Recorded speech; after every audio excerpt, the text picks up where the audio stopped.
avait quelqu'un qui a dit que je peux pas jouer aux poupées, et après j'ai pleuré. Bienvenue sur Papatriarcat, le podcast qui réfléchit la parentalité au XXIe siècle en essayant de l'affranchir du modèle patriarcal. Aujourd'hui, nous allons explorer ensemble les territoires complexes des masculinités et des paternités à travers la lentille experte de mon invitée Laura Verker, docteure en sciences de l'information et de la communication. Ayant une compréhension profonde du concept de masculinité hégémonique, elle a analysé la façon dont certains modèles sociaux valorisent une forme de masculinité prédominante en fonction des contextes culturels, historiques et sociaux, notamment concernant le congé paternité, le sujet de sa thèse. Dans cet épisode intitulé « Les nouveaux pères à l'ère médiatique », nous allons débattre de l'impact des représentations médiatiques et culturelles sur les comportements paternels et comment cela influe la perception publique des « nouveaux pères », avec des guillemets. Laura Verker nous apportera son éclairage sur ceux qui sont souvent représentés dans les médias comme des héros du quotidien, tout en pointant l'invisibilisation du discours autour de la souffrance maternelle. Nous aborderons également les questions sensibles de rémunération pour les militants engagés dans la cause paternelle et la manière dont certains pères, dont moi, capitalisent sur leur engagement à travers diverses activités rémunératrices. Laura Verker nous parlera de l'importance de la réflexivité dans l'engagement militant, la nécessité de dialoguer et de partager des expériences pour éviter l'invisibilisation des femmes et la reproduction des rapports de pouvoir. Ensemble, nous essaierons de comprendre si l'évolution des modèles paternels est réellement en train de transformer notre société et comment on peut s'engager dans la parentalité d'une manière qui bouleverse les idéaux du patriarcat sans retomber dans ses pièges. Commençons tout de suite avec ma première question. Laura Verker, qu'est-ce que le concept de masculinité hégémonique et pourquoi est-il central dans votre étude ? Je vous souhaite une très bonne écoute. Le concept de masculinité hégémonique, c'est un concept qui a été développé par Rowan Connell, justement au tout début de l'émergence des études sur les masculinités, et qui est arrivé en France un petit peu plus tard. Alors, masculinité hégémonique, tout simplement, ça fait référence en fait à un type de masculinité, un modèle de masculinité, qui, à un moment donné, dans un contexte culturel, historique, social particulier, fait référence, ou en tout cas se pose comme modèle, comme un modèle valorisé dans la société, donc de masculinité. Dans le cadre du congé paternité, ça va être un modèle de paternité à un moment donné. Dans le cadre de ma recherche et de la question du congé paternité, ça appelé nouveaux pères. Et les nouveaux pères se sont posés, en tout cas dans la société, dans l'espace social, dans les médias, dans l'espace culturel, éditorial, comme un modèle positif, valorisé de masculinité dans l'espace public. De masculinité qui s'exprime dans leur paternité, si je comprends bien. Du coup. Voilà. Okay. Alors, il peut y avoir plusieurs modèles hégémoniques qui coexistent en même temps dans la société à un même moment donné. Mais disons que dans le champ de la paternité, les nouveaux pères, ce serait une version possible d'une masculinité hégémonique qui, aujourd'hui, fait autorité pour incarner ce que serait un modèle positif de paternité dans la société. Est-ce que vous avez l'impression, quand je vous écoute, je me demande, est-ce que vous avez l'impression que ça s'oppose à un modèle de masculinité traditionnelle, peut-être, dans la paternité ? Parce qu'on parle aussi de paternité traditionnelle, pour ne pas dire violente, moi, je n'ai pas peur d'utiliser le mot. Est-ce qu'aujourd'hui, vous trouvez vraiment que ce modèle de masculinité hégémonique des nouveaux pères s'est imposé par rapport à ce modèle traditionnel qu'on a connu ? Alors, je répondrai de deux façons. La première, c'est que le concept de masculinité hégémonique, là, c'est juste pour revenir sur d'où il vient, chez Rowan Connell. En fait, il coexiste avec deux autres modèles qui, en général, fonctionnent ensemble. On dit qu'il y a les masculinités complices, donc qui ne vont pas être complètement dans une position d'hégémonie, mais qui vont soutenir le modèle dominant et qui vont venir l'alimenter. Et les masculinités complices vont en tirer aussi des bénéfices, mais indirectement. Et après, on dit qu'il y a les masculinités dites marginales ou subalternes, dans les recherches qui vont souvent être amenées à des masculinités dites racisées ou gays, etc., qui vont être marginalisées par rapport à la norme hétérosexuelle ou une masculinité blanche d'une classe sociale favorisée. Et donc, qui vont graviter autour. Donc, il faut les comprendre aussi dans cette dynamique-là. Souvent, la masculinité hégémonique, elle vit et elle s'impose en lien avec ces autres types de masculinité. Ensuite, là, dans le cadre de la question de la paternité, c'est vrai que le modèle des nouveaux pères, il s'est imposé, ou en tout cas, il a pris forme en lien avec la définition d'un contre-modèle. D'ailleurs, ça fonctionne souvent comme ça, les masculinités hégémoniques, c'est que ça se définit en lien avec un contre-modèle qui, lui, serait jugé plus négatif. Et là, dans le cadre des nouveaux pères, c'est vrai que du coup, on l'a souvent opposé à la figure, on va dire, du père gagne-pain, autoritaire, qui ramène l'argent à la maison, qui fait figure d'autorité dans la famille, qui est parfois garant de l'image sociale de la famille, qui est hérité, on va dire, du modèle bourgeois du 19e siècle. Par opposition à la figure du nouveau père qui là serait une paternité plus douce, plus affectueuse, donc qui accepte plus facilement la proximité physique avec les enfants et moins statuaire en fait, et plus affective. Je me permets sous votre contrôle par rapport au concept de nouveau père de renvoyer vers l'épisode des coups sur la table avec Myriam Chateau, il me semble. Donc Victor Toya, Myriam Chateau qui parle du concept des nouveaux pères. Déjà, on découvre que c'est pas quelque chose des années 2010, qui date un petit peu des années. C'est pour ça que c'est un modèle qui a évolué et donc qui a réussi un petit peu à devenir le modèle qui s'impose avec d'énormes guillemets. Je mets ça. Est-ce que je comprends bien si je dis que finalement la masculinité hégémonique, c'est la masculinité qui s'impose comme une espèce de norme, c'est ça ? Oui. Mais c'est pas, en fait, c'est pas bien ou mal, c'est juste le modèle prédominant, quoi. Oui, voilà, faut pas du tout le prendre par un prisme moral en disant c'est bien, c'est mal, c'est une bonne masculinité, c'est une mauvaise masculinité. C'est de dire que dans un contexte, c'est une forme de masculinité qui s'impose comme la norme, qui est reconnue, qui est légitimée dans l'espace public, dans la société, par les institutions médiatiques, politiques, voilà. Non, mais je pense que c'est important de le préciser parce que si on se parle d'une masculinité qui encourage à accepter ses émotions, à les accompagner, à ne pas écraser l'autre, du coup, on est face à une masculinité hégémonique qui, du coup, si on va sur le terrain moral, si je peux me permettre, qui est quand même plus intéressante que ferme ta gueule, je vais te taper et. Bien évidemment. Voilà, c'était juste pour. Oui, faut. Puis c'est pas un gros mot, quoi. On y revient. C'est pas un gros mot. Ça s'inscrit dans une perspective critique. Bien sûr. Voilà, il y a ce qu'on entend par les valeurs que ça met en circulation. Bien évidemment, c'est souhaitable que les hommes se rapprochent des valeurs du care, du soin, de l'attention, etc. Après, c'est d'essayer de comprendre dans quel écosystème ça s'inscrit, comment ça peut être valorisé par des institutions, et puis aussi comment ça peut relayer aussi indirectement, par contre, au sein des masculinités, d'autres types de masculinités ou en invisibiliser. Ou aussi par rapport aux femmes, malgré tout, mais on y reviendra, rejouer aussi des rapports de pouvoir ou d'invisibilisation, etc. On va y revenir. Et ça peut coexister ensemble. Alors, comment le débat sur le congé paternité a-t-il évolué ces dernières années en France et pourquoi est-ce que c'est devenu un sujet d'actualité ?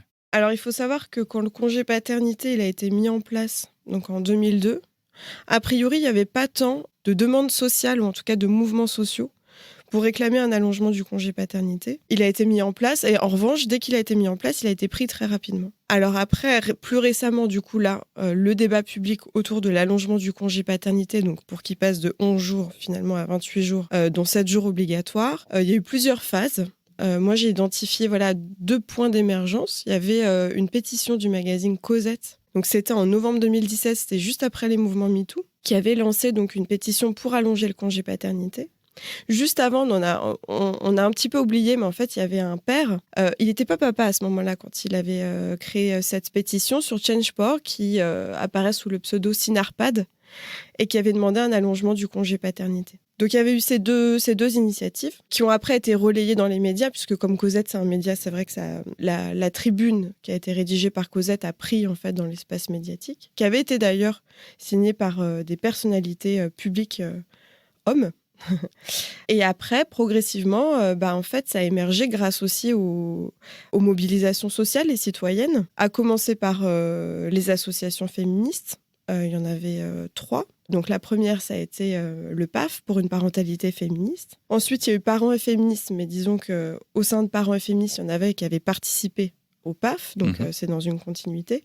Et il y avait un collectif interdépendant qui s'appelait Parents Égalité, qui n'existe plus aujourd'hui, et là qui était porté, entre autres, aussi par un homme qui s'appelait Frédéric Amiel. Donc il y a eu ces mouvements-là. Le but des associations féministes était aussi d'interpeller les médias et les pouvoirs publics. Et puis après, il y a eu des pairs qui se sont engagés individuellement et qui se sont après progressivement structurés en collectif, qui ont permis à mettre en débat, on va dire, les enjeux autour de l'allongement du congé paternité. Et puis après, il y a des études qui sont commandées par les politiques. Et puis après, ça fait son chemin. Et puis...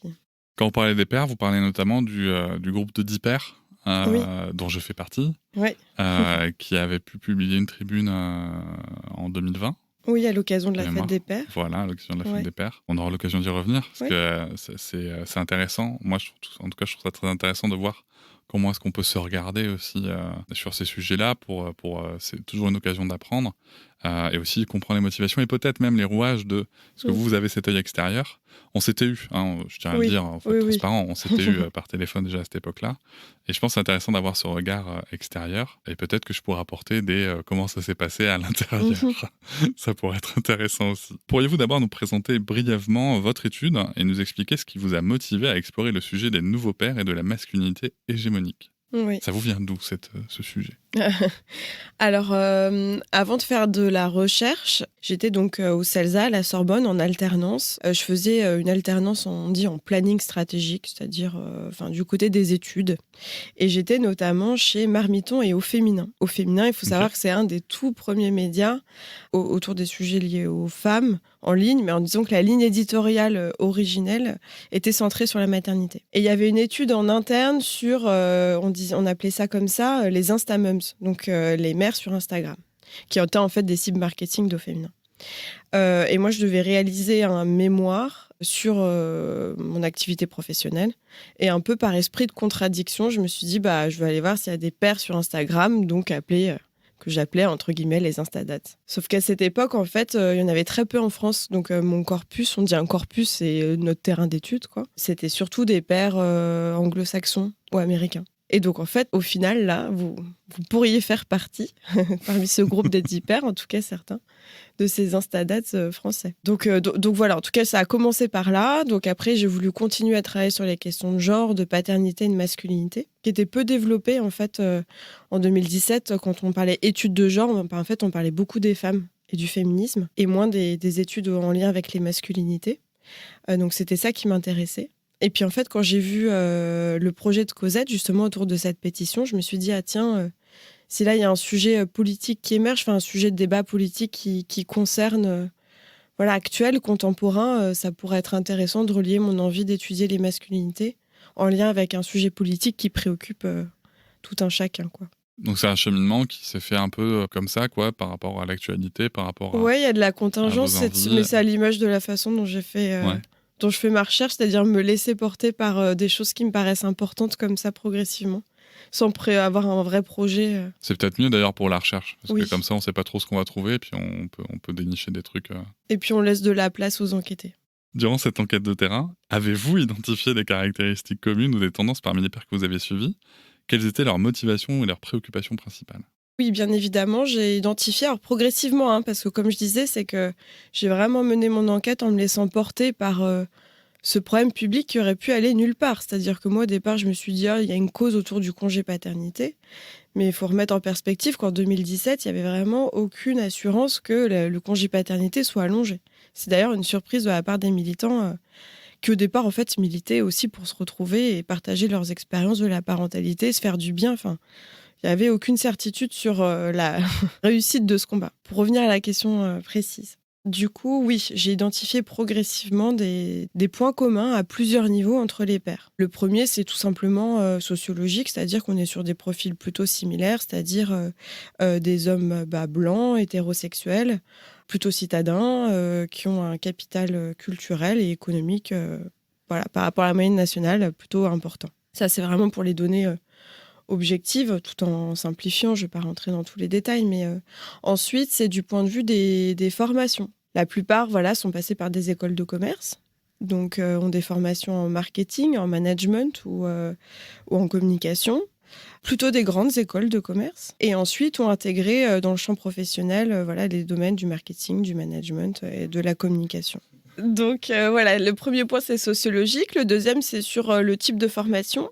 Et le troisième, ce serait sur le mode d'engagement. C'est-à-dire que globalement, et ça a été assez intéressant parce qu'en fait, j'ai pu identifier que leur engagement dans la cause de l'allongement du congé paternité s'est accompagné soit d'une reconversion professionnelle, en lien avec les sujets qui portaient dans le champ politique, ou alors de l'implication dans des activités parallèles, en plus de leur travail salarié, d'une activité plus ou moins rémunérée, en tout cas en lien avec l'allongement du congé paternité. Et ils ont tous se sont plus ou moins engagés de la même façon, c'est-à-dire soit en créant une entreprise de conseil à destination des entreprises, justement, de formation sur les questions d'égalité, d'équilibre vie personnelle, vie professionnelle ou de parentalité, où on crée des blogs qui ensuite, après, ont donné parfois lieu à l'écriture d'un livre et la création d'un podcast. C'est moi. Voilà. Ok. Je peux que, moi faisant partie du groupe des 10 papas, je peux que corroborer ce que vous dites, c'est que la plupart, mais pas tous, en effet, sont issus de certaines catégories socio-professionnelles. Après, c'est vrai que c'est intéressant parce que quand vous me dites ça, je sais aussi qu'on n'a pas tous les mêmes parcours, par exemple. Bien sûr. Voyez, moi, je suis issu d'un milieu populaire, par exemple. Ouais. Pareil, même si j'ai été dans le management, en entreprise et tout, c'est vrai qu'aujourd'hui, de toute façon, par exemple, mon niveau de rémunération est très loin de certains de ses autres pairs. Et je pense que là-dessus, ce qui est important de bien se rappeler, quand vous dites ça, et vous me dites si je me trompe dans ce que je dis, c'est qu'il n'y a aucun jugement de valeur, encore une fois. C'est juste un constat qui est fait de, tiens, il y a 10 papas qui ont eu une grande portée médiatique, quel est leur profil ? Oui, exactement. Et encore une fois, bien évidemment qu'après, si on rentre dans les détails des parcours, des trajectoires, etc., il y a des nuances à apporter. Mais disons que globalement, et ça ressort, en sociologie, on fait ressortir des tendances, et c'est juste pour expliquer en fait des dynamiques. Mais il n'y a pas de jugement à apporter de ce point de vue-là. Alors, pour revenir à la question que j'avais posée initialement, du coup, quelles étaient les motivations et les préoccupations principales ? Là, on a fait un état des lieux de qui sont ces pairs dont je faisais partie. Alors, c'était quoi nos motivations et nos préoccupations principales ? Alors, il y a eu un point de départ, en tout cas, moi, que j'ai identifié dans les récits que j'ai pu recueillir en entretien sur, finalement, en fait, tout simplement, pourquoi on en vient à s'engager. Comment on en vient à prendre la parole sur le sujet de la paternité publiquement, parce qu'en fait, ça s'est beaucoup formalisé comme ça de votre part. Ça a été des engagements qui sont passés par l'écriture de blogs, l'écriture d'ouvrages ou la mise en place de podcasts, donc un rapport à prendre la parole publiquement sur la question du congé paternité. Ça a été d'identifier une tension entre le sentiment en fait que les aspirations des pères avaient changé, que les comportements des pères avaient changé, qui voulaient être de plus en plus impliqués, et que dans l'espace public, quand on voulait soit se renseigner sur le sujet de la parentalité ou sur des questions de paternité plus précisément, ou qu'on regardait les représentations culturelles, etc., il y avait un manque, un vide ou une invisibilité d'autres modèles de paternité, justement dits nouveaux pères ou plus impliqués, et qui vous a poussé collectivement, en tout cas de ce que j'en ai compris, à vouloir prendre la parole, à proposer des modèles, à régler en fait cette tension entre on a des aspirations qui changent, on se vit différemment. Voilà, il y a l'impression, en tout cas, que collectivement, il y a des nouveaux pères qui existent.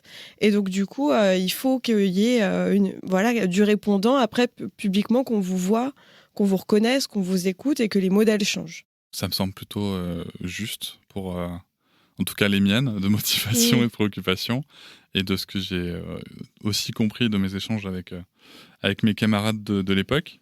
Vous mentionnez que certains pères capitalisent sur la cause du congé paternité.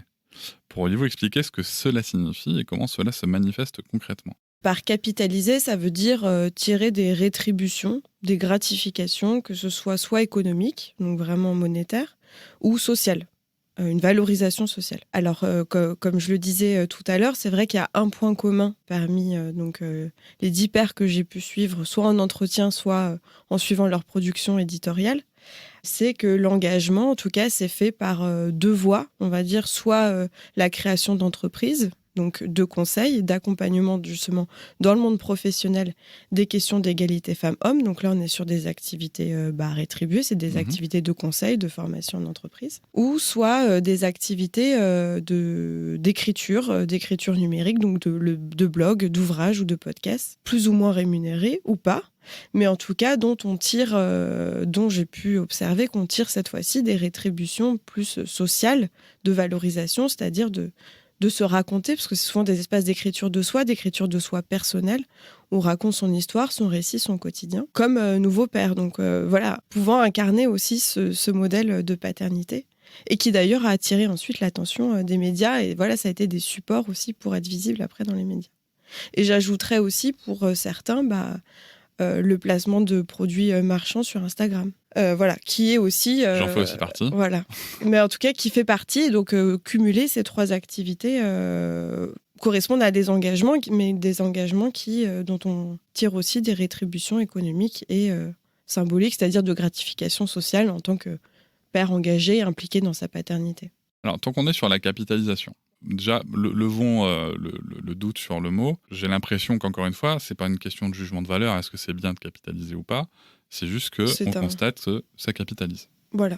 Mais posons-nous la question. Moi quand j'ai lu votre étude et même d'autres sujets qui ont attrait à l'argent, à la masculinité, est-ce qu'on n'est pas aussi sur un sujet où les hommes, dans cette masculinité hégémonique, ont moins de mal à se dire « attends, si je fais ça, il faut que j'en tire une rétribution ». Peut-être que d'autres personnes, je pense bien sûr aux femmes, qui militent sur des sujets peut-être similaires. Est-ce que déjà, vous, de votre expérience, il y a quelque chose qui joue là-dessus ? Oui, c'est ce que je disais tout à l'heure aussi, c'est que quand on veut comprendre le genre c'est relationnel. C'est pas que la catégorie des hommes, pas que la catégorie des femmes, encore ça c'est une vision binaire, c'est les catégories en relation.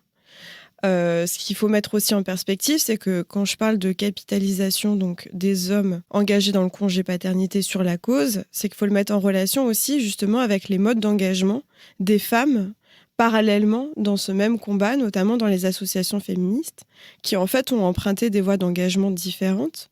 Alors ça a évolué, mais en tout cas au départ, c'est des engagements dits militants dans des collectifs associatifs où là, c'est des engagements gratuits et aussi collectifs, donc qui reposent moins sur des logiques de mise en scène de soi et de valorisation de soi de façon individuelle. Donc là, il y a quand même des logiques de genre, en tout cas dans la façon de s'investir dans la cause, où on voit qu'il y a un groupe social qui en tire plus de bénéfices, très concrètement, bien sûr. D'un point de vue économique et symbolique par rapport à un autre. Quand bien même, on est sur un sujet dont l'objectif de la lutte est la remise en cause des inégalités entre les femmes et les hommes dans les espaces domestiques et professionnels. L'autre dimension qui est intéressante et qui a questionné, c'est vrai que c'est de dire, et ça va aussi sur le plan social et symbolique, c'est de dire pourquoi quand il y a le groupe des hommes qui investissent un champ qui a toujours historiquement été dévalorisé, c'est-à-dire avoir des récits de soi où on raconte les tâches domestiques qu'on fait au quotidien. Je veux dire, si c'était une femme qui racontait sur 120 pages le fait qu'elle faisait la vaisselle, qu'elle s'occupe des enfants, qu'elle les emmène à l'école, je ne sais pas si la matière narrative serait aussi intéressante. Faut mener la réflexion jusqu'au bout, c'est-à-dire que d'habitude, la question du domestique, la question du soin des enfants, la question de la répartition des tâches, etc., quand c'est pris en charge par les femmes, c'est naturalisé, donc c'est dévalorisé. Et là, en fait, quand il y a des hommes qui prennent en charge le sujet, qui le portent, qui le racontent, et tout de suite, on en tire ça devient en fait un sujet de valorisation à la fois personnelle et économique. Alors, il y a d'une part le choix de ces pairs, dont je fais partie, qui font le choix de capitaliser là-dessus. Alors, moi, dans votre réponse, ce que j'entends, c'est qu'il y a un chemin qui est différent. Alors après, est-ce que ce sont les hommes qui devraient apprendre à militer plus gratuitement? Je ne sais pas. Est-ce que les femmes devraient apprendre... Alors attention, pareil, là, quand je dis les hommes, les femmes, j'utilise des mots qui font de grandes généralités, mais c'est juste pour que ça facilite la compréhension. Bien entendu qu'il y a beaucoup de nuances à apporter dans les groupes sociaux. Mais est-ce que globalement, ce sont les femmes qui devraient apprendre justement que quand elles s'investissent dans un travail, c'est pas forcément gratuit, en tout cas ça mérite une rétribution. Est-ce que c'est pas aussi l'effet qui vient du fait que le travail domestique et familial qu'elles assument en majorité n'est pas reconnu, n'est pas rémunéré, etc. Voilà, il y a sûrement tout ça, je pense, derrière. On va pas forcément tirer ce qu'on devrait faire ou pas là-dessus, mais c'est intéressant de voir qu'en tout cas il y a des comportements et des approches qui sont très différentes selon le genre en tout cas, et selon aussi, peut-être qu'on y viendra, le milieu social. Mais... Oui, c'est ça. Après, il y a des arbitrages très personnels entre c'est quoi la limite entre l'engagement et mon activité professionnelle, quel type d'engagement j'ai envie d'adopter. Ça relève un peu des choix de chacun et chacune. Le fait qu'effectivement, les femmes devraient apprendre à valoriser davantage. De toute façon, quand on parle de travail gratuit en sociologie, ça concerne souvent les femmes ou les activités qui sont prises en charge par les femmes. Malheureusement. Donc ça, c'est sûr que... Et il y a une revendication féministe aussi d'obtenir des rétributions davantage de ce qu'elles font gratuitement. Après, l'idée, effectivement, c'est sans poser des jugements sur chaque comportement de façon individuelle. C'est en revanche de faire quand même, malgré tout, état de dynamique qui, dans le cadre du congé paternité, ont été distinctes et de ce point de vue-là, du point de vue du genre, pouvaient se lire du point de vue du genre et que globalement, même si on rentre dans les détails des pratiques de chacun, il y a des subtilités, mais qu'il y a quand même eu 2 voies assez marquées qui se sont dessinées de ce point de vue-là. Je pense qu'il y a en effet des choses importantes à dire. Alors, si je prends mon cas personnel, parce que malheureusement je ne peux pas parler pour mes collègues, mais il y a plein de choses qui se sont jouées de l'intérieur. Moi, si je prends mon cas personnel, à ce moment-là, j'étais au chômage. Ça joue beaucoup parce qu'à ce moment-là, en fait, quand j'étais au chômage et que je ne vivais que de mon chômage, c'est-à-dire que je n'avais même pas encore monétisé le podcast à ce moment-là, au moment où on commence à militer, je fais en effet partie de Nous Toutes. Je suis devenu formateur chez Nous Toutes sur les violences sexistes et sexuelles, tout ça c'est gratuit. J'ai pu participer au pôle planning familial, tout ça c'est gratuit. Mais en effet, j'avais pas la question de ma rémunération à me poser. Vous voyez ? Donc il y a ça qui rentre en ligne de compte. Et après, il y a un autre truc qui est vachement rentré en ligne de compte, en tout cas dans la médiatisation, on va peut-être s'en parler juste après, c'est le positionnement géographique. Parce que ça, mine de rien, ça a joué. Par exemple, moi je suis à Bordeaux, et clairement, les pères qui étaient sur Paris ont été très très sollicités, on va dire. Donc voilà, donc il y a des nuances. Je dis ça parce que il y a aussi les darons qui étaient à mes côtés, qui vont écouter et qui pourraient le prendre pour eux. Il y a des nuances, vous l'avez dit, mais le but là, c'est juste d'observer la tendance dans le groupe. Et puis, je peux pas rentrer sur des détails biographiques de dire oui, mais pendant 6 mois, c'était pas le cas, etc. Certes, mais d'une part, globalement, il y a des tendances dans le groupe et que si on met en relation et en perspective par rapport aux tendances parallèles que j'ai pu observer du côté des militantes féministes, il y a quand même des résultats qui peuvent être apportés. Grave. Voilà. Et ça nous ramène à notre question, c'est qu'est-ce qu'on fait, quoi ? Est-ce qu'il vaut mieux qu'on se dise, il faut qu'on rémunère l'action militante, ou qu'on cherche à rémunérer l'action militante, ou est-ce que ça serait bien que les mecs se disent je vais peut-être faire des trucs sans être payé, quoi. Ouais, mais alors là, mais en plus, c'est des débats qui sont pas réglés au sein des féministes non plus. Hein.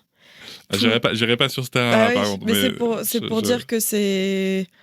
Je pense qu'il faut la laisser ouverte, mais en tout cas, le but est surtout de la faire exister et de la mettre en débat. Mais voilà. c'est vrai que c'est intéressant parce qu'on voit aussi qu'il y a des comportements qui changent. Je vais me permettre de citer 2 exemples de féministes dont je suis le travail, dont j'apprécie beaucoup le travail. Il y a la personne qui a créé Feminist in the City, qui fait des visites féministes de Paris notamment.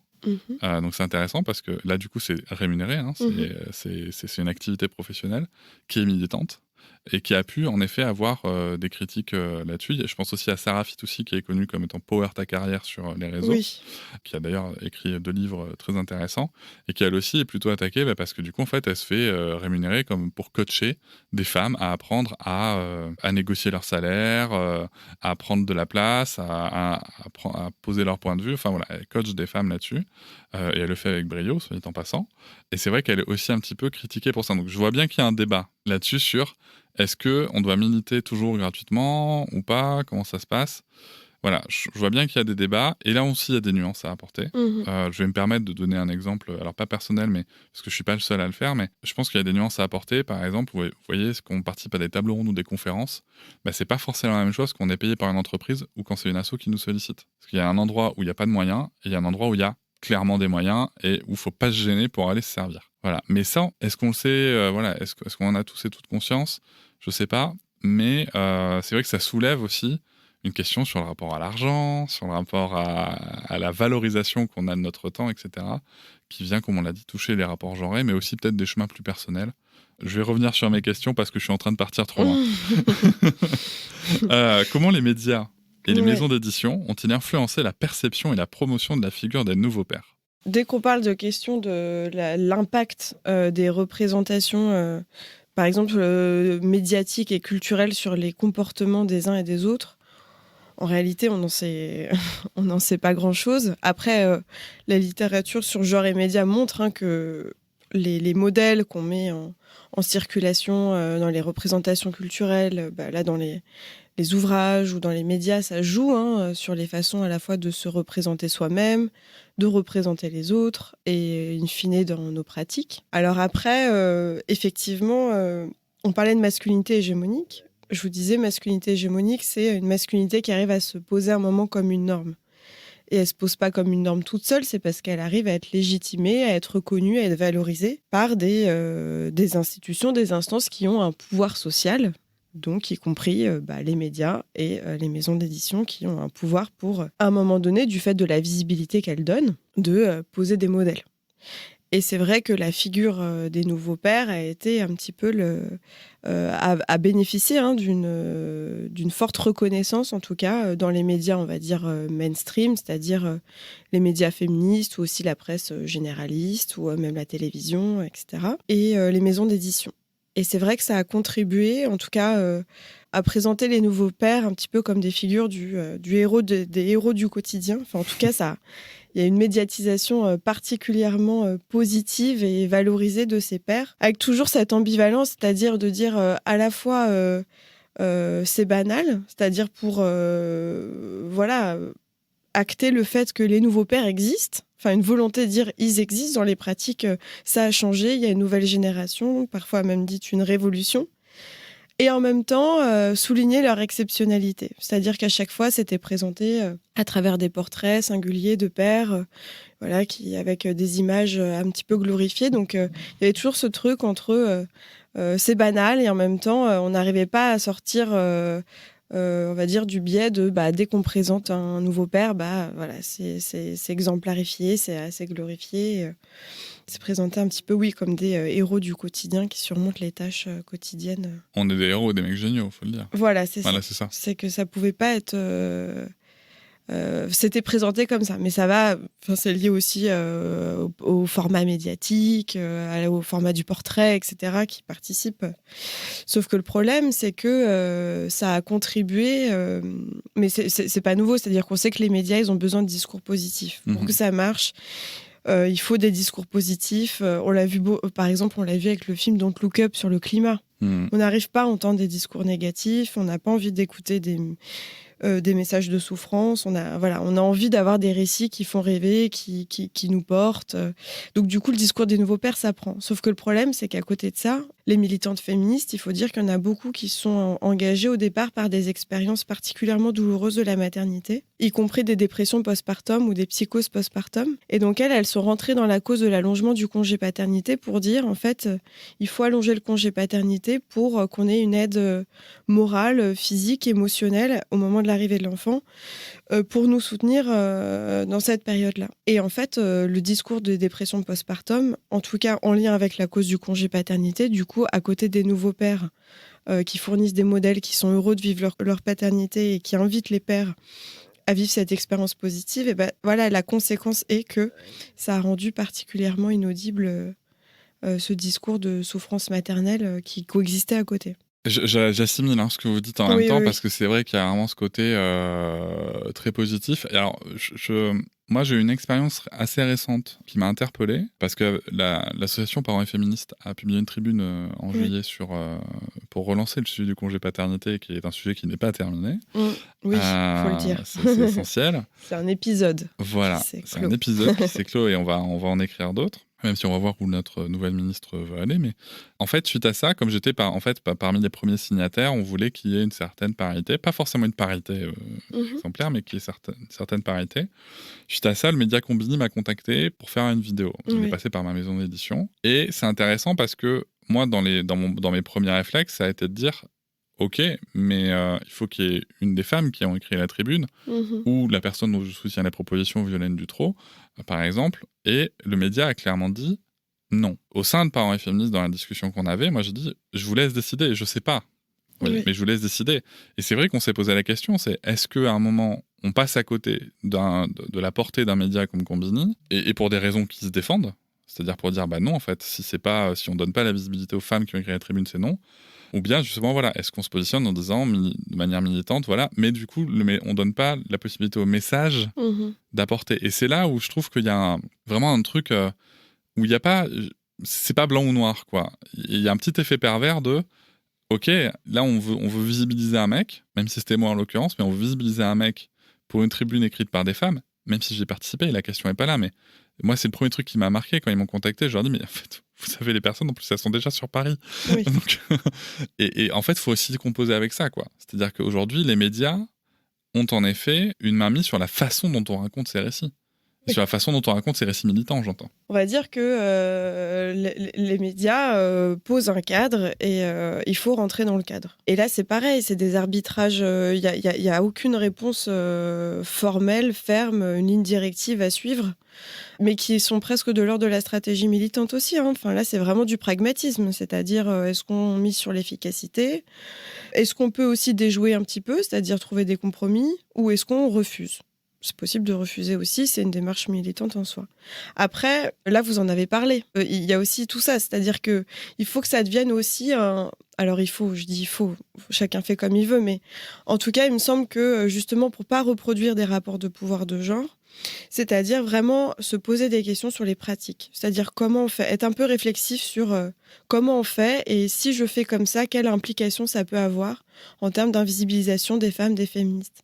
Là, je veux dire, il y a eu des débats entre vous sur qu'est-ce qu'on fait et ça a donné à la fin, je veux dire, lieu à un choix collectif. Mais j'ai plusieurs exemples comme ça, typiquement pendant la médiatisation du congé paternité. Je sais que Marie-Claire, en fait, contactait souvent les associations féministes, mais en fait, juste pour avoir des contacts de pairs. Une fois, Marie-Claire a proposé, en fait, au PAF de témoigner, sauf que...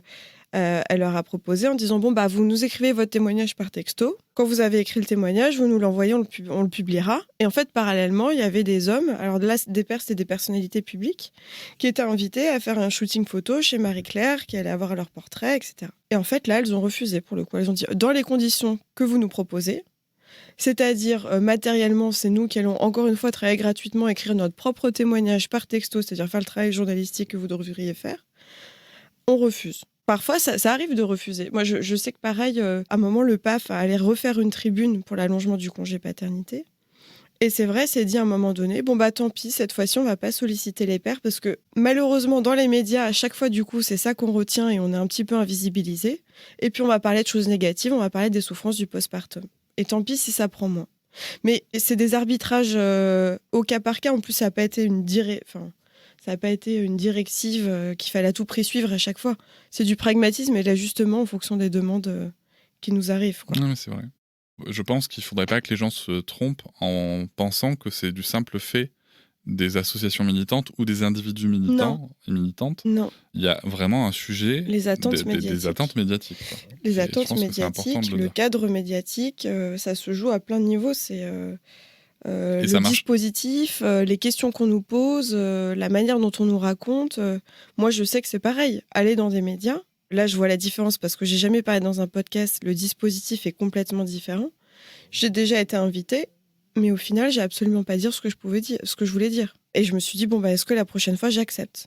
Parce que le cadre qui me proposait, les questions qui me sont posées, ne me permettent pas de dire ce que j'ai envie de dire. C'est vrai que je vous rejoins complètement. Il y a deux choses que je voudrais souligner, c'est que parce qu'on parle des médias, mais il y a aussi les maisons d'édition qui sont importantes. Moi, je sais que j'avais été contacté en 2021 avant de faire Tu vas être papa par 3 maisons d'édition différentes. Je ne vais pas dire l'annonce, ça sert à rien, mais pour me proposer de faire un livre pour raconter à quel point j'étais un mec génial. Ça m'a pas intéressé parce que je leur ai dit en fait c'est pas mon sujet et je pense qu'il y a d'autres personnes sur Instagram que vous avez trouvé qui seront ravis de le faire. Et après, c'est vrai que ça dépend beaucoup des médias. Je vois que moi j'ai eu j'ai eu une très bonne expérience avec plein de médias, mais il y a un média en particulier qui m'a marqué, c'était avec Arte, où j'avais pu développer mon point de vue sur le sujet du congé paternité, parce que moi je pense que le congé paternité, il ne faut pas oublier qu'au milieu de ça, il y a un enfant, et que c'est son droit de passer du temps et de créer du temps de qualité et de créer un lien d'attachement avec la plupart du temps, 2 figures d'attachement principales. La plupart du temps, j'ai bien dit. Et ça, c'est vrai que c'est pareil, c'est quelque chose qu'on oublie, mais de la même manière, en 2020, sur les débats qu'il y a eu, ou sur la promotion qu'il y a eu des nouveaux pères dont je faisais partie, l'enfant, c'était pas un sujet. Le sujet, c'était les papas, et puis aider les mères. Ce qui est aussi un problème dans la formulation. Et c'est vrai que ce que j'ai pu observer de l'intérieur, du coup, c'est que il y avait une posture qui était à peu près la même pour tous, c'est-à-dire vraiment dire on joue pas les héros, c'est juste on prend notre place, voilà, machin. Mais après, il y a une mise en scène médiatique qui, quand on est sur place, est difficile à contourner parfois. Oui. C'est C'est ça, ça j'entends. qui C'est est le, il y a, il y a, il y important a, aussi. il y a il y a un cadre, à la fois le dispositif et puis narratif dans lequel on est un peu obligé de rentrer. Ouais. Et c'est vrai qu'il y a eu globalement, l'attente était la suivante, c'est-à-dire on demandait au père de s'exprimer sur le mode du récit subjectif de soi, de se raconter personnellement. Et puis, du coup, toujours, effectivement, après, du coup, une valorisation de profil personnel de père qui se poserait comme modèle et qui serait exemplifié, en fait. Moi, j'observe des choses et je sais que je peux en faire partie. Et Oui. c'est difficile quand on fait partie Mhm. d'un truc d'essayer de s'en détacher. Parce qu'en même temps, quand je dis que c'est de m'en détacher, est-ce que je suis pas moi aussi en train de dire oh, je suis mieux, je suis moins bien. Enfin voilà. Il y a plein de questions. Non, mais c'est vrai que c'est. On Oui, rentre oui, oui. parfois dans des réflexions qui sont très compliquées à détricoter. Mais c'est vrai que moi, j'ai l'impression que sur les réseaux, des fois, et je peux en faire partie, je le Mm. redis, il y a un peu cette figure du chevalier blanc, quoi. Et je la trouve dangereuse, cette figure, parce que souvent, dans cette position, alors je l'explique un petit peu, c'est regardez comme je suis un mec génial, Mhm. c'est possible, ça existe, mais je ne dis pas comment faire pour que globalement la société évolue. Je ne dis pas comment faire pour que les autres pères ou le mec qui est chez vous, parce que c'est souvent suivi par des femmes, Mm, mm, mm. Ouais. ces hommes-là, moi compris encore une fois. Je ne vais pas bousculer les autres pères et je vais rester très politiquement correct, etc. Et c'est vrai qu'il y a un petit peu cette figure du je suis le sauveur sur lequel on peut poser un fantasme, un espèce d'idéal, tout en ne donnant aucune solution pour que ça change concrètement ma vie. Et ça, je trouve ça un peu dangereux, socialement, parce qu'en fait, c'est juste une vitrine. Bah oui, oui, bah, c'est surtout que ça, et c'est pour ça que ça faut le rappeler aussi, c'est que on a eu un peu tendance à oublier, en fait, avec la promotion de la figure des nouveaux pères, mais aussi dans le discours qu'a pu avoir certains pères en disant la génération a changé. Maintenant, en fait, il faut que le monde s'adapte, c'est-à-dire les institutions médicales, les entreprises, les institutions politiques, etc. Mais en fait, il y a plein d'études sociologiques qui montrent que la génération des nouveaux pères, concrètement, n'existe pas encore vraiment. C'est-à-dire qu'il y a des inégalités encore très fortes du point de vue de la répartition des tâches domestiques et parentales. Le confinement n'a pas aidé. Des inégalités qui se jouent à la fois en termes quantitatifs mais qualitatifs, c'est-à-dire que les hommes encore aujourd'hui ont tendance à prendre en charge davantage certaines tâches qui vont être plus agréables de l'ordre de amener à l'école, jouer ou l'éducation par exemple. Donc ça, c'est encore effectif. Ces inégalités, elles se jouent encore dans le monde professionnel. Enfin, là, il y a une étude qui vient de sortir qui montre que post-confinement, bah voilà, les femmes se désengagent encore davantage du monde professionnel alors que l'employabilité des hommes monte encore. C'est une anthropologue qui vient de sortir son étude sur elle a suivi des pères, pareil, de classe moyenne supérieure à New York, qui se sont mis à plein temps pour assumer l'éducation de leurs enfants. Et en fait, elles montrent toutes les deux que même quand on est à plein temps avec son enfant, il y a des modes genrés d'investissement dans cette posture de être père au foyer par rapport à être mère au foyer, avec des modalités plus masculines dans la manière en fait de prendre les habits, en tout cas du père au foyer. Et que j'ai vu aussi un petit peu là dans les modes d'engagement voilà, des pères pour l'allongement du congé paternité, ou les manières de se mettre en avant sur Instagram par exemple. C'est que c'est vrai, c'est souvent sur une... On disait tout à l'heure le père modèle, mais aussi sur une modalité experte. C'est-à-dire, je suis père et cuisinier, je suis père et spécialiste du modèle norvégien, je suis père et spécialiste de l'allaitement. Enfin, il y a toujours une forme de spécialisation et d'expertise qui est mise en avant, où du coup, on se détache quand même juste de la trivialité de... comme on peut être mère foyer au quotidien, on est juste ça, quoi. C'est ouais. non mais je sais pas quoi vous dire. C'est vrai. Non mais c'est intéressant parce que même où ça m'a pas marqué dans votre article, mais c'est vrai que cette dimension-là m'avait pas sauté aux yeux qu'il y ait ces spécialisations. Alors moi de ce que je comprends et ça répond du coup à une question que je voulais vous poser, c'est que finalement les implications sociales de cette nouvelle figure paternelle entre guillemets n'a pas spécialement affecté les dynamiques de genre, les relations de genre dans la dynamique familiale, en tout cas, pas à l'échelle de la société, quoi. Ça reste assez marginal. Je pense qu'on n'a pas assez de recul, c'est encore trop récent. Ouais. Même les recherches sur, par exemple, l'influence de ces campagnes sur la prise du congé paternité, là, qui a été mis en place en 2021, je pense qu'on ne peut pas savoir. Ce qu'on sait, c'est qu'il y a encore un écart entre les aspirations, les représentations et les pratiques, malheureusement. Il n'y a pas forcément un effet direct et... Voilà. En revanche, on sait quand même que les modèles culturels influent in fine sur nos façons de se représenter, de représenter les autres et ensuite quand même nos pratiques. Après, il y a aussi des limites en termes de sociologique, c'est-à-dire qui consulte ces médias, quel type de père va aller consommer ces productions médiatiques. Et quand on parle de changer les pratiques paternelles, c'est-à-dire c'est de qui aussi, quoi. C'est là où, c'est un point que je voulais soulever Oui. tout à l'heure, c'est là où, moi, de mon point de vue, alors, qui n'a rien à voir avec une étude sociologique, juste de mon point de vue d'observateur, et donc avec une vision très empirique du sujet, il y a aussi quand même ce modèle de paternité qui n'est pas celui des nouveaux pères, et qui tend, on le voit bien aujourd'hui dans les discours médiatiques, à revenir en force, c'est-à-dire le père autoritaire, le père chef de famille, le père qui incarne la loi. Ce que je viens de dire là, ce sont les propos soutenus par Caroline Goldman dans son livre, par exemple, avec la très grande médiatisation qu'elle a eue. Le rôle premier du père est d'intimider l'enfant et d'incarner la loi dans le foyer. Ce sont aussi des choses qu'on entend aussi beaucoup médiatiquement aujourd'hui. Ouais. Et moi, je vous cache pas qu'en tant que nouveau père, entre guillemets, je me suis dit, putain, mais en fait, moi, je me sens toujours à la marge, en tout cas. C'est drôle. Alors après, là, c'est pareil. Il y a peut-être un biais d'attention. Quand on travaille sur quelque chose, on le voit partout. Et après, ce discours des nouveaux pères dans les médias, il existe depuis les années 50. Oui, donc il est là. Enfin, je pense qu'il n'y a pas de doute à avoir sur le fait qu'il est là et qu'il prend de la place médiatiquement. Ce que j'ai un petit peu l'impression d'entendre, c'est que au lieu de se dire, tiens, les nouveaux pères, c'est-à-dire que si on devait avoir une vision critique de chez les nouveaux pères, puisqu'on va reciter Myriam Château, forcément, elle fait un travail formidable. Je vous invite à aller écouter son épisode avec Victor Toyon dans Les couilles sur la table. Et si vous le souhaitez, de lire sa thèse qui est passionnante.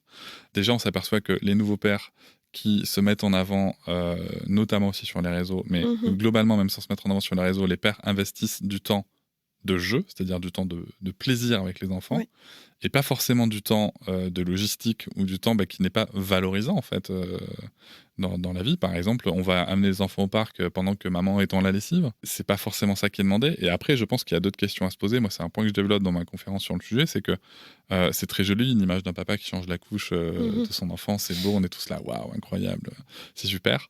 Mais qui a acheté les couches? Qui s'est tapé les composants de la couche à regarder si c'était toxique ou pas toxique? Ces questions-là, on se les pose pas en fait. Et je pense que ces questions-là, on devrait se les poser.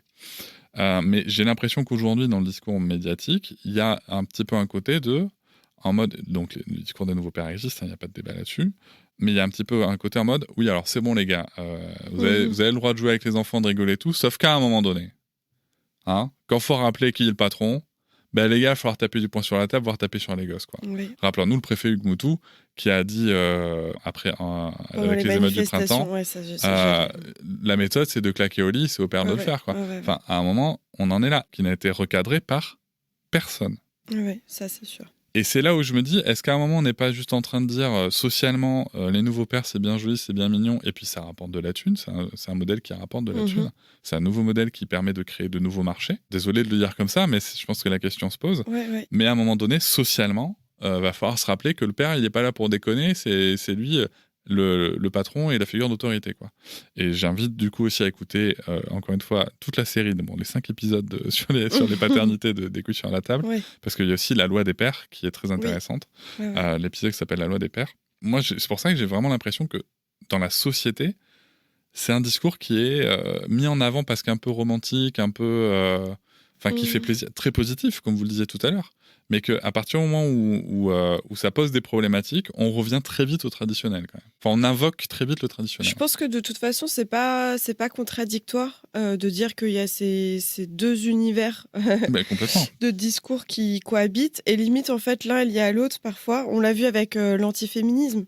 Plus le féminisme monte, plus c'est visible, plus on en parle, plus il y a un antiféministe qui vient résister. Et je pense qu'il y a peut-être un petit peu cette dynamique-là aussi, c'est-à-dire que plus on va parler de nouveaux modèles de paternité, plus aussi va y avoir des réactions, des résistances, avec un retour des discours sur les paternités autoritaires, resserrer la vis, etc. Comme on l'a vu effectivement pendant les émeutes, on appelait les pères à aller chercher les enfants dans la rue, à donner 3 claques et à se tenir se tenir droit à la maison. La présence de l'un s'explique par l'autre aussi, ce serait pas étonnant. Bon, alors moi, de mon point de vue, qui est juste encore une fois strictement personnel, c'est Ouais. que pour différentes raisons, je travaille le sujet. C'est vrai qu'on a quand même une société qui est fondée sur la toute-puissance paternelle, le Ouais. pater familias, et qu'on voit bien que ce soit par les droits de l'enfant, les droits des femmes et l'égalité, ou plutôt pour la lutte contre les inégalités, on vient toucher à ce pater familias et que à partir du moment où vraiment il devient un petit peu trop vacillant, on va le remettre sur le tapis, enfin on va rappeler ça, mais sans forcément dire son nom. C'est ça que je trouve important, c'est qu'il ne faut pas oublier que quand on dit c'est le père qui fait la loi dans le foyer, ça ne s'applique pas qu'aux enfants. Et c'est ça qui est intéressant, quand on dit que le père a la figure d'autorité à la maison, c'est que c'est la figure d'autorité pour tout le monde, c'est ça que ça implique socialement. Bon, on s'éloigne un peu du sujet des 10 papas, mais Oui, mais ce que je veux dire, effectivement, c'est que c'est important de rappeler c'est aussi un le modèle lien social qui est en historique jeu, quoi. dont on hérite et qui est encore opérant, quoi. C'est sûr qu'on hérite de ce modèle bourgeois du 19e siècle, mais qui lui-même hérite... effectivement, avant, le père avait aussi pouvoir de vie et de mort sur les membres de sa famille. Ah bah, par simple lettre de cachet, c'était le fils en prison et la fille au couvent. Donc bon, on fera un truc historique plus tard. Mais en tout cas, oui, c'est Mais intéressant de c'est revenir vrai que sur ça les revient. figures du père au cours de l'histoire. Et en même temps, on n'arrête pas de parler de nouveautés justement pour l'opposer à cette figure autoritaire. Mais si on revient bien en arrière, par exemple, on a des archives du Moyen-Âge où on retrouve au contraire un modèle de père beaucoup moins autoritaire, statuaire, avec un père qui était présent au quotidien, qui effectuait des tâches, etc. Donc c'est aussi, si on revient dans un temps plus long, nouveauté de quoi, par rapport à quoi, de qui. Peut-être Bien que sûr. si on revient à d'autres époques, à d'autres moments, c'est pas si nouveau, justement. Donc ça dépend les référentiels aussi qu'on se donne. Non, mais c'est vrai. Et dans quel contexte? Mais en tout cas, ce qu'on peut voir, c'est que cette puissance paternelle qui est un des fondements de notre société, moi j'ai plutôt l'impression que, peut-être de la même manière que l'antiféminisme s'oppose au féminisme, qu'aujourd'hui il y a justement une résurgence de ça, qui est accompagnée par une réflexion contre l'éducation positive, pour la sanction, etc. Voilà. Moi en tout cas, je me sens pas, personnellement, dans Ok. un courant majoritaire. Dès que je sors de ma bulle Instagram et de ma bulle d'attention, peut-être, je me sens pas dans un courant majoritaire. Et je le vois encore plus aujourd'hui, maintenant que ma fille est scolarisée, avec des enfants, sans rentrer dans le détail, mais qui connaissent des violences encore physiques, qui sont totalement banalisées, quoi. Et bien sûr par le père. C'est vraiment un truc qui me questionne, parce que du coup, je reviens à ma première question, c'est est-ce qu'on est vraiment sur le sujet de l'hégémonie, voilà. Est-ce que vraiment, aujourd'hui, les nouveaux pères, en tout cas le modèle présenté par les nouveaux pères, représente la masculinité hégémonique? Est-ce que c'est vraiment un modèle hégémonique? Ou est-ce que c'est un modèle qui est à la lutte avec un autre, peut-être pour prendre la place?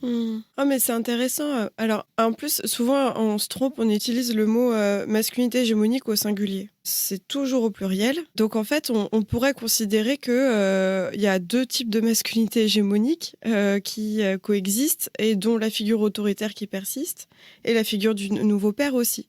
Mais c'est juste que l'hégémonie, elle s'exprime peut-être pas de la même façon. D'un côté, ça peut être en termes quantitatifs, de dire il y a encore une norme très forte avec ce modèle du père autoritaire, et en fait, dans les pratiques, c'est encore très présent. Mais l'hégémonie, ça veut dire aussi vraiment ceux qui bénéficient d'une reconnaissance et d'une légitimité par des institutions. Et en fait, là, on le voit quand même dans les médias. Complètement. Je crois que certains ont fait l'ouverture du JT de TF1 lors de l'annonce de l'allongement du congé paternité. On ne peut pas dire qu'il n'y a pas eu de visibilité médiatique importante. Donc, de ce point de vue-là, il y a une forme d'hégémonie. Mais on le retrouve aussi dans les entreprises. Par exemple, c'est intéressant, il y a Alban Jacquemart, qui est un sociologue historien, qui a travaillé sur les hommes dans le secteur de la fonction publique, la haute fonction publique, et qui a montré comment il y a une dichotomie très forte entre un dit ancien monde de ces hommes de la fonction publique, disons, à des âges plus avancés, et puis toute une génération d'hommes plus jeunes, qui valorisent aussi l'image d'une paternité impliquée, etc., avec un équilibre vie pro, vie perso, mais qui permet aussi, après, dans le champ professionnel, de bénéficier d'une image de modernité aussi dans ses pratiques, de devenir et donc de se distinguer de la hiérarchie.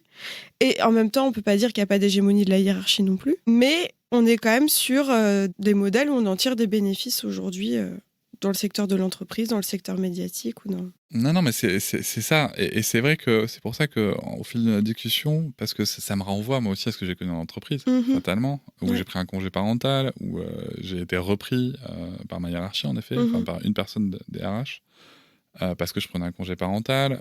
Et finalement, j'ai bien vu que d'un côté, soit on me condamnait, soit on me glorifiait. Oui, on est dans des... Et c'est pour ça que j'ai vraiment l'impression qu'on est socialement dans une lutte de modèles, en fait, mais qui correspond à une lutte qu'on voit sur d'autres sujets, quoi. Que ce soit sur l'éducation, sur le féminisme, sur ça se polarise. Sur tout ça. Alors malheureusement, ça se polarise, parce que je pense que... Alors ça, c'est un avis encore une fois aussi très personnel. Je pense que dans tous ces modèles, il y a des choses à prendre et à laisser dans chacun d'entre eux. Mais c'est vrai que ça met, en tout cas, les pères dans certaines réflexions qui ne sont pas toujours aussi évidentes qu'on pourrait l'entendre dans les discours. Parce que des fois, on entend dire il suffit que le père, il suffit que les pères. Mais non, parce qu'il y a aussi des choses qui socialement s'articulent autour des pères et des paternités qui font que c'est plus compliqué. Toujours est-il que pour les pères qui écoutent ce podcast et qui souhaitent s'engager davantage dans la parentalité, sans tomber dans les pièges de m'as-tu vu, d'hégémonie, quels conseils vous pourriez leur donner? Alors, en plus, il y a les pères dans leur quotidien ou des pères qui auraient envie aussi de s'engager, je sais pas, dans des associations locales, etc. Alors vraiment, les pères qui ont envie de militer, quoi. C'est-à-dire, les pères qui ont envie de militer. C'est quoi le sujet? Comment on fait, du coup, pour militer, mais sans forcément... Alors, encore une fois, on n'a pas dit que c'était bien ou mal de capitaliser ou pas. Oui. Mais en tout cas, est-ce qu'il y a des pièges dans lesquels il faudrait éviter de tomber pour justement ne pas avoir l'effet inverse de ce qu'on voulait produire, quoi. Je pense déjà, c'est de toujours être réflexif sur la façon dont on fait les choses. Pas juste dire je vais m'engager, mais de dire attention, les façons dont je m'engage, ça peut avoir des implications. Se poser la question des modalités. De quelle façon je fais les choses pour aussi louable soit l'objectif final. Se dire que la manière dont on décide de se faire, de s'y prendre concrètement, ça a aussi des implications parfois aussi importantes que l'objectif qu'on peut se donner. Là, typiquement, dans la cause de l'allongement du congé paternité, malheureusement, indirectement, et ça relève pas que de la responsabilité des pères, ça relève aussi de la glorification médiatique qui s'ajoute à ça, des logiques politiques. C'est un ensemble de dynamiques. Mais de se poser la question à la fois de comment on fait les choses et des implications que ça peut avoir. Notamment du point de vue de possiblement l'invisibilisation des féministes ou des femmes avec qui on s'implique, de la reconduction de certains rapports de pouvoir, de se redemander à chaque fois aussi du point de vue des femmes, est-ce que ça va pas les invisibiliser, est-ce que ça va pas les rendre inaudibles, est-ce que là on va rejouer des hiérarchies malgré soi, se poser la question. Et pour du coup anticiper les conséquences qu'il peut y avoir, c'est-à-dire à la fois être réflexif, se renseigner aussi, lire la littérature qui existe, parce que parfois on se rend compte qu'en fait on retombe souvent dans les mêmes schémas, donc être renseigné, ça peut aussi permettre d'anticiper certaines choses. Et puis en fait, toujours rentrer dans des discussions aussi avec les femmes qui nous entourent, qui vous entourent. Je pense, il n'y a pas de bonne réponse, mais de poser les questions aussi, d'écouter, d'être dans un dialogue, d'écouter parce qu'en fait, on se rend compte qu'on n'a pas les mêmes ressentis, parfois d'une même expérience militante, etc. Donc, ouvrir des espaces de dialogue dans un partage d'expériences. Le but, c'est ni d'invalider l'une ni l'autre, mais déjà se rendre compte qu'il y a des différences, il y a des altérités, et puis essayer de régler ensemble, d'ajuster collectivement.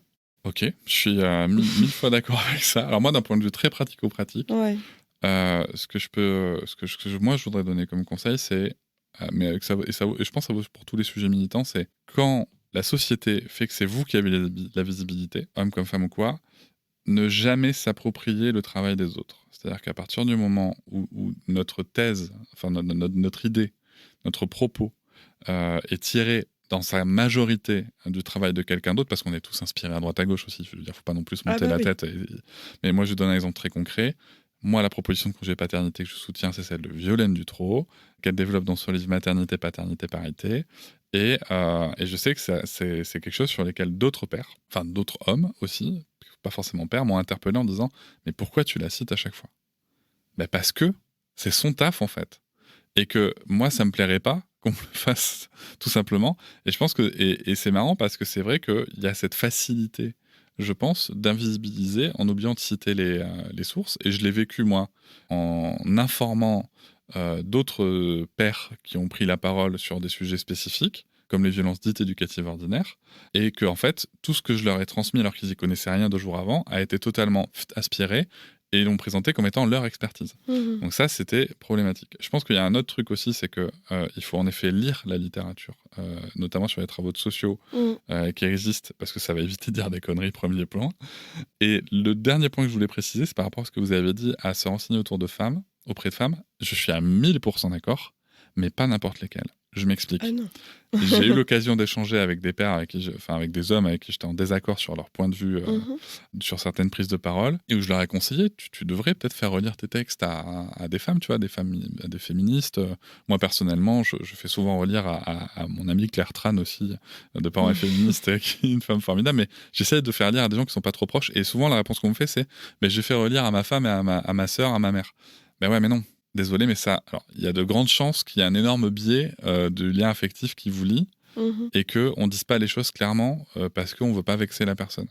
Et donc voilà, ça c'est juste la petite précision que je voudrais apporter. Puis quand je disais les femmes, c'est celles qui sont mobilisées à vos côtés. Oui, c'est tout et pas trop proches. Oui. Clairement. Alors après, il y a 2 enjeux, mais oui, en fait, juste être sûr que parfois, avoir des petits moments où on dit pause, au fait, ça te va la façon dont je fais, est-ce que j'ai pu te blesser ou est-ce que là, tu as trouvé que j'ai pris trop de place oui, non, ok, non, pourquoi hop, et on repart, quoi. Donc apprendre à se repositionner, quoi, par rapport à... Oui, et puis bien évidemment, et puis se dire que effectivement, parfois, on commence à faire d'une certaine manière. A posteriori, on se dit, mince, en fait, j'aurais pas dû faire comme ça. C'est des ajustements permanents. Encore une fois, il n'y a pas une position qu'on doit garder, qui est la bonne. On peut se tromper, etc. Mais c'est être capable, en fait, de prendre du recul sur sa façon de faire, d'être réflexif, et puis aussi de dire, bon, bah, voilà, là, j'aurais pu faire autrement, etc. Mais tout à l'heure, tu parlais de citer les sources. Ça rejoint la question, je disais, de l'invisibilisation. C'est pas un jugement dans le sens, en général, elle n'est pas voulue. C'est pas l'objectif. Il n'y a pas un objectif souterrain un grand projet d'invisibiliser les femmes qui sont à côté de soi. En revanche, on peut se rendre quand même responsable des conséquences des façons de faire et donc du coup après de réajuster. Typiquement dans l'allongement du congé paternité, quand ça a été annoncé, c'est le moment souvent où on fait un bilan et on attribue, entre guillemets, la paternité des luttes à certains acteurs ou pas. Et c'est vrai que le mot féministe, par exemple, dans les médias, il n'y en a pas. Le mot féministe n'est pas là. Certains pères auraient très bien pu dire bon, bah là, à ce moment-là, on a la visibilité médiatique, mais rappelons-le, depuis 2017, des associations sont constituées. Elles ont contribué à cet allongement. Et voilà, enfin voilà, ça se joue à plein de... C'est là aussi, mais je vous rejoins complètement parce que je crois d'ailleurs que ce propos-là, on avait échangé ensemble sur le sujet il y a quelques temps, maintenant. Mais je sais que c'est aussi un propos. Par exemple, ce positionnement-là, moi, je ne l'ai pas découvert tout seul. C'est parce que je suis chez Parents et Féministes, parce qu'il y a des femmes qui m'ont dit c'est vrai qu'en fait, je ne peux pas prendre la parole comme ça, en fait. Voilà. Et je pense que ça, c'est un dernier conseil que j'aimerais donner, c'est les gars, vous allez vous planter. Et je pense que c'est là où il faut juste avoir l'ego qui se calme un petit peu et être capable de se dire, ok, si je me plante, si une personne, alors là en l'occurrence sur les sujets qui nous concernent, souvent une femme, mais ça peut être autrement sur d'autres sujets militants, si on vient m'expliquer comment est-ce que j'aurais pu me positionner différemment et comment se place mon propos, on n'est pas en train de me dire que je suis un connard, on est juste en train de me dire... Enfin, on n'est pas en train de m'agresser, quoi. On est juste en train de me dire, tiens, t'as vu, tu pourrais avoir tel positionnement. Après, on fait le choix de le faire ou pas. Mais je pense qu'il faut comprendre aussi qu'il y a de grandes chances qu'on se plante parce qu'on n'est pas programmé, on n'est pas sociabilisé. Nous, les petits garçons qui avons grandi, on a été sociabilisés pour prendre de la place, pour faire tout ça. Et je vais donner un exemple très concret. Pendant l'enregistrement de cet épisode, j'ai eu plusieurs réactions pendant vos propos, où je me rappelle notamment un moment où j'ai réagi en disant mais bien entendu et machin, où en fait je me dis mais je suis en train de faire quoi ? Est-ce que je suis en train de valider le propos de l'experte que j'invite alors que c'est absolument pas ma place ? Et moi ce sont des choses que je fais quand j'enregistre. Alors là je les fais en direct, mais des fois à la réécoute je me dis putain mais non, mais pourquoi est-ce que je réagis ? Et je dis pas que je suis pas en train de dire que je me flagelle ou quoi, c'est absolument pas le sujet. C'est juste que je pense que c'est très sain de se dire qu'est-ce qui a motivé cette intervention ? Oui, et puis accepter une dose de conflictualité, mais qui, encore une fois, c'est c'est des remarques globales, c'est-à-dire de ne pas ramener... Chaque attaque n'est pas personnelle. Bien sûr. On n'est pas... Et en plus, on n'invalide pas une personne dans son entièreté, on invalide une manière de faire à un moment donné dans un contexte particulier. On n'est pas en train de dire vous êtes entièrement une personne mauvaise, vous ne faites pas les choses bien. Globalement, c'est que là, dans le cadre d'un engagement dans lequel vous positionnez, il y a des choses, effectivement, qui, dans ce cadre-là, en tout cas d'un point de vue d'égalité ou de militantes féministes qui vont se mobiliser à votre côté, ça a des conséquences nuisibles.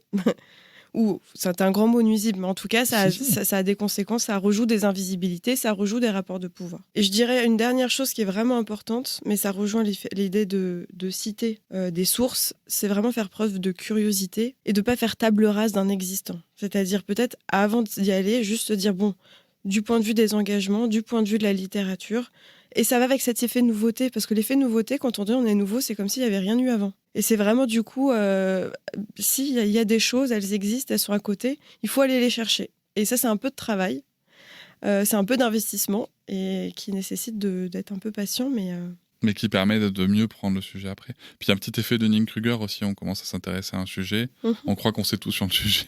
Oui, et puis en fait, finalement... on se rend compte qu'on ne sait pas grand-chose. Hein. et moi, je suis le premier à tomber là-dedans. Donc, mais en recherche, c'est pareil. Donc c'est important. Du coup, par rapport à ce que vous avez dit, je vais me permettre un petit conseil pour les personnes qui nous écoutent. Si c'est vous qui voulez recadrer une autre personne, justement, ne parlez pas de la personne, parlez plutôt du propos, de la posture, du comportement. Parce qu'un comportement, un propos, une posture, ça n'est pas la personne. Et donc, ça va éviter que la personne le prenne personnellement. Et ça va vous permettre, vous, d'asseoir justement le fait qu'elle n'a pas à le prendre personnellement. Et après, on l'a dit, il y a aussi des dimensions genrées très importantes. Je vais juste donner un exemple sur un autre sujet pour montrer qu'au-delà du sujet des paternités et tout, les hommes peuvent prendre une place folle.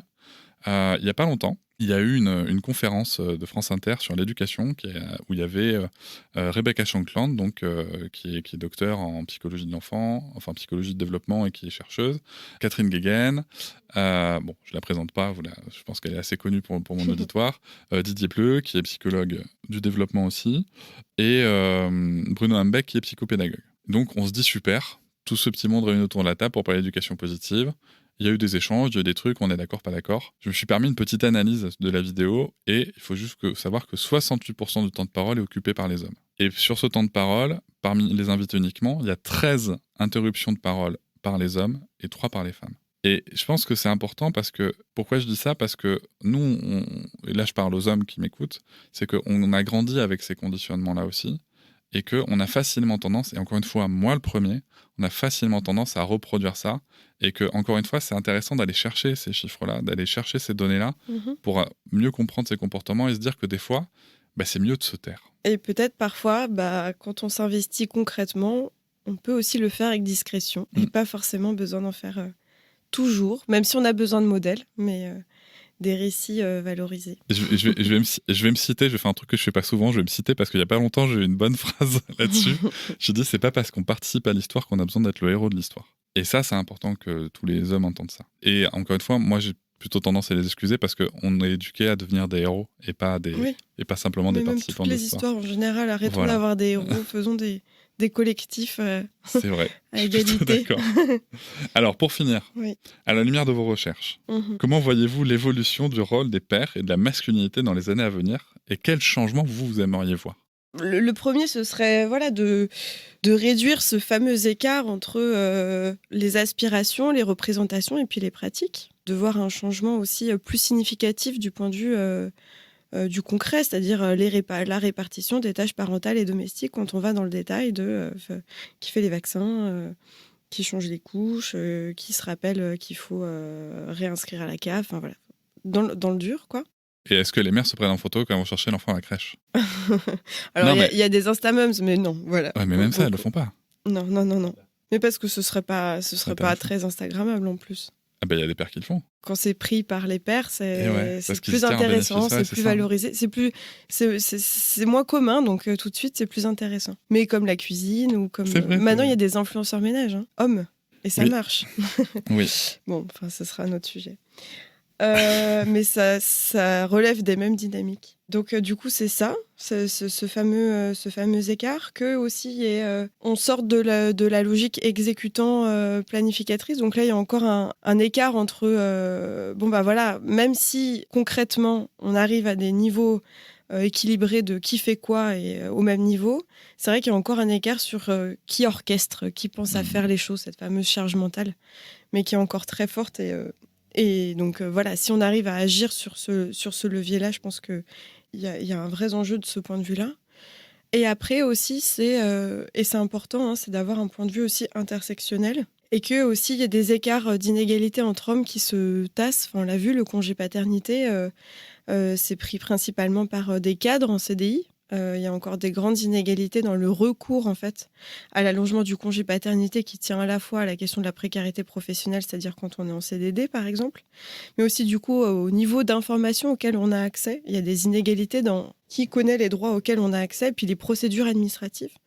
Donc je pense que c'est à la fois entre femmes et hommes, hein, du point de vue allant dans le dur, dans le concret de la répartition des pratiques, et aussi dans qui orchestre, qui pense à organiser les choses, qui planifie, qui est responsable un petit peu, ou se sent responsable un petit peu de cette organisation-là. Et puis aussi, du coup, entre les hommes, arriver à trouver une plus grande égalité au niveau des statuts socio-économiques des hommes. Je pense que là, il y a un enjeu, et souvent, on l'oublie, qui sont importants. Et puis après, le dernier point, ce serait que les stéréotypes bougent aussi du point de vue des institutions, que ce soit médicales, scolaires, ou en crèche, ou dans le monde de l'entreprise, dont je sais qu'il y a plein de stéréotypes qui pèsent sur les pères et qui sont des freins aussi, enfin sur les pères et sur les mères, mais que du coup, à la crèche, on appelle autant le père que la mère, même quand il y a les deux numéros qui sont donnés, mais souvent, les personnels en fait, de ces milieux-là sont aussi empreints de stéréotypes qui devraient aussi changer pour accompagner les pratiques dans les foyers. J'ai envie de vous dire, commençons aussi par s'adresser au père à la maternité, tout simplement. Enfin, il y a plein de petits trucs comme ça. Mais qui jouent beaucoup aussi pour qu'il y ait une continuité dans le foyer, pour qu'il y ait des changements des pratiques à l'extérieur et à l'intérieur, enfin qu'il y ait une dynamique positive globale. Exactement. Merci beaucoup, Laura Verker. Merci. Pour cet échange.